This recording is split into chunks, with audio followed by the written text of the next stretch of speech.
let's dive in. We're going to talk about the strategy in naming your business first. Okay, so we're going to kind of start from the ground up here. So the first thing, this seems obvious, but I help people rebrand, right? We should know what you do by your business name. And that can be kind of limiting, and it doesn't have to be extremely specific. I'm going to use a couple of examples. Bird's Nest at Blackbird, right? If you just say that, I'm like, say what? Right? Bird's Nest at Blackbird cocktail bar, cocktail lounge, something attached to it, right?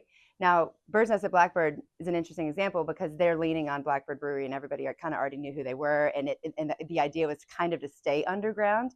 So we intentionally left the name as Bird's Nest at Blackbird to kind of create that speakeasy vibe without calling it a speakeasy, right? So it kind of goes both ways. There's always exceptions to every rule.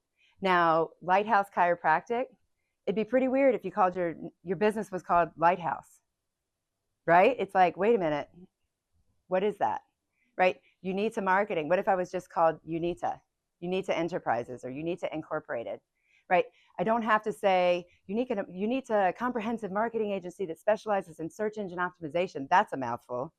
But generally speaking, use the word marketing, right? Use the word chiropractic care or chiropractor, whatever it is. If you're a photographer, use the word photography.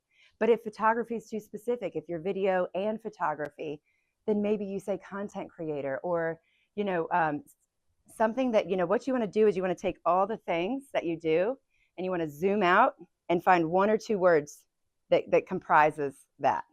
And then you want to attach something personal onto it, right? So I just worked with somebody, and I know she would love me calling her out, especially since this is on video. She came to me with a business name, Project Possibility. I was like, that is really exciting. I'm curious. I understand why you named it that. I want to ask you why you named it that, right? But what are you doing? I don't know what you're doing. And when I land on your brand, I should immediately know what you're doing. So now her business name is BW Small Business Consulting. Is that the most exciting name you've ever heard in your life? It's not. I'm not going to pretend like it is. But her branding is pretty sweet. Zoe took care of that for us. The idea is her name's Barbara Walsh. And we took that BW, which is super brandable. It's a great icon.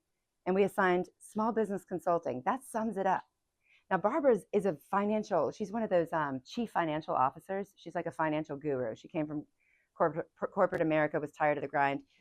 But all the services that she provides can be summed up by saying, hey, if you have a small business and you don't know what you're doing, give me a call. Whether you need help with money or operations, you just need a small business coach, I've got you, right? So we went with small business consulting because that sums up everything that she does, right? And then we build out the specific pages. We'll get to that later. Keep it intuitive. Avoid names that confuse potential customers. Project Possibility, it was cute, but it confused me, right? I'm like, what do you mean? So let's see. Name your business for SEO. There's certain times where you can call somebody like me and say, I'm between these two words when we're naming our business, and I can pull in keyword research and market research and help you determine between those two words. It's tough to think of an example, but one would be legal versus lawyer, right? I'm a legal firm, or am I a law firm? That's a great example. You could say, hey, Rebecca, I'm in this spot. Can you get the search volume of these two search terms and see which one's more popular and which one's going to bring me more business? So naming your business for SEO is thinking strategically. Something like chiropractor, chiropractic, that's pretty obvious that you want to go with something like that, but maybe you choose your phrasing. If they're both right, maybe you choose that specificity, that last portion based on SEO volume. Does that make sense? Search volume.